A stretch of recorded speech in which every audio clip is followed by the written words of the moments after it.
네, 또 새벽에 기도하신 모든 분들에게 하나님의 큰 은혜가 함께하시길 축복합니다. 이제 29장 31절부터 시작되어진 이야기죠. 31절, 29장 31절부터 오늘 24절까지는 이 야곱의 두 아내, 또 자매지간이기도 한 레아와 라헬이 이 출산 전쟁을 일으킵니다. 출산 전쟁. 이 참 뭐 이 시대의 또 문화이고 이 시대의 어떤 이 상황이고 뭐 요즘 같이 뭐 일처제 그죠, 일부 일처제 상황에서는 우리 상황에서는 좀 이해가 안 되는 그런 부분일 수 있겠지만 어쨌든간 이 두 여인이 여종까지 두 몸종까지 대동을 시켜서 네 명이 결국은 이 야곱에게서 12명의 아들을 이제 취하게 됩니다. 오늘은 이제 11명까지 나오죠. 요셉까지만 나오지만 이제 가나안 땅에 들어가서 라헬을 통해서 이제 베냐민, 그죠? 이제 베냐민을 얻게 되죠. 그래서 레아에게서는 이제 그 6명이죠. 6명의 아들, 딸 하나. 그 레아에게서는 6명의 아들, 딸 하나. 그리고 레아의 몸종인 실바에게서 둘. 그다음에 라헬에게서 한 명, 요셉, 나중에 베냐민까지 둘. 그다음에 그 레아의 라헬의 몸종인 빌하에게서 둘. 그래가지고 딸까지 포함해서 모두 13을 이제 얻게 되어지는데, 결국 이 내막으로 보면 이게 전쟁이잖아요. 전쟁, 가족 전쟁, 자매의 시기와 질투, 남편을 독차지, 남편의 사랑을 독차지하기 위한 굉장히 좀 비하인드 스토리 같은 그런 야사와 같은 그런 이야기지만, 결국 이러한 일들을 통해서 겉으로 보기에는 이전 이 치열한 사랑 독차지 전쟁이지만, 결국 이런 것들을 통해서도 결국은 하나님의 이 섭리하신 섭리가 완성되고 있는 것을 우리가 볼 수 있지요. 12지파의 근간을 이루는 12형제가 이제 성립이 되는데, 결국 하나님의 뜻 가운데서 보면 우리가 볼 수 있는 우리가 사는 인생이 요즘 100수 이상을 살긴 하지만 길어야 100년인 건데, 우리가 볼 수 있는 시간의 한계는 100년인데, 근데 보면 멀리 볼 수 있는 이런 시야, 빨리 내다볼 수 있는 그런 어떤 이 시야를 가진 사람들에 의해서 참 새로운 것들이 창조가 되고 새로운 비전이 선포가 되어지는 거죠. 교회도 마찬가지죠. 교회도 마찬가지인데, 결국 이런 어떤 내막 속에서 하나님의 섭리라고 하는 것은 참으로 놀랍습니다. 역사를 흘러서 쭉 살펴봐야 되는 것이죠. 결국 이 야곱에게서 얻은 12명, 그죠? 아들, 이 가족이 이제 장성을 하고, 그 중에 여러분 아는 것처럼 이 뒤에 가서 네 번째 족장인 요셉 이야기에서 우리가 보겠습니다만, 요셉의 애굽으로 팔려가잖아요.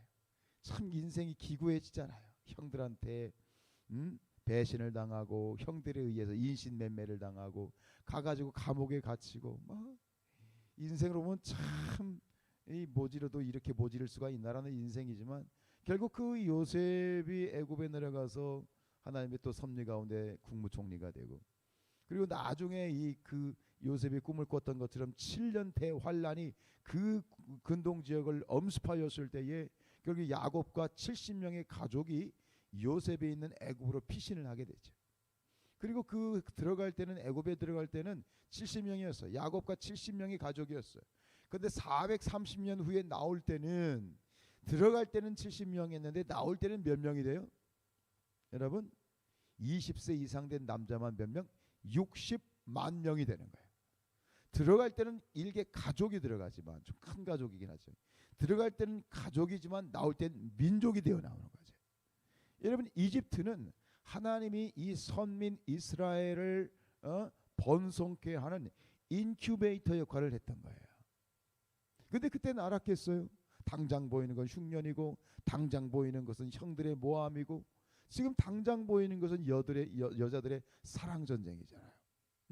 당장 눈에 보이는 것이 그렇지만, 결국 멀리 볼 수 있는 눈, 우리는 이 성경을 통해서 과거의 역사를 훑어보면서 이것들이 이렇구나 이라고 우리 이제 판단할 수 있는 거지만, 결국 이 모든 것들 가운데 유유히 물이 흐르듯이, 강물이 흐르듯이 흐르고 있는 하나님의 섭리의 손길을 우리가 깨닫게 되기를 축복합니다.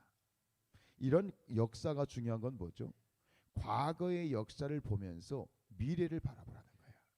하나님께서 이렇게 하셨으니 이런 하나님, 이런 섭리하시는 하나님, 이런 어떤 죄를, 악을 선하게 만드시는 하나님, 그 하나님을 보라는 거야. 왜?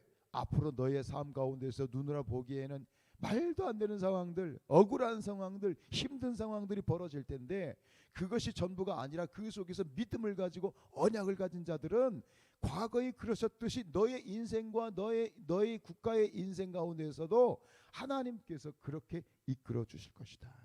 합력하여 선을 이루실 것이다. 믿음을 가진 자들에게는 하나님께서 합력하여 해피엔딩으로 끝나게 될 것이다 라고 하는 믿음의 확증을 가지라는 것이죠. 오늘 이 사건을 통해서도 저와 여러분들의 인생과 신앙 가운데 하나님의 섭리하심의 그런 믿음과 확신을 여러분들이 지니시기를 주님의 이름으로 축복합니다. 하나님께서는 악을 선하게 만드신다. 주일도 말씀드렸지만 믿는 자들에게 주신 약속이 뭐예요? 하나님을 사랑하는 자, 곧 그의 뜻대로 부르심을 입은 자들에게는 합력하여 모든 것이 합력하여 선을 이루시리라. 믿으십니까? 오늘 이 사건을 통해서 다시 한번 우리가 확증할 수 있다 이 말이죠.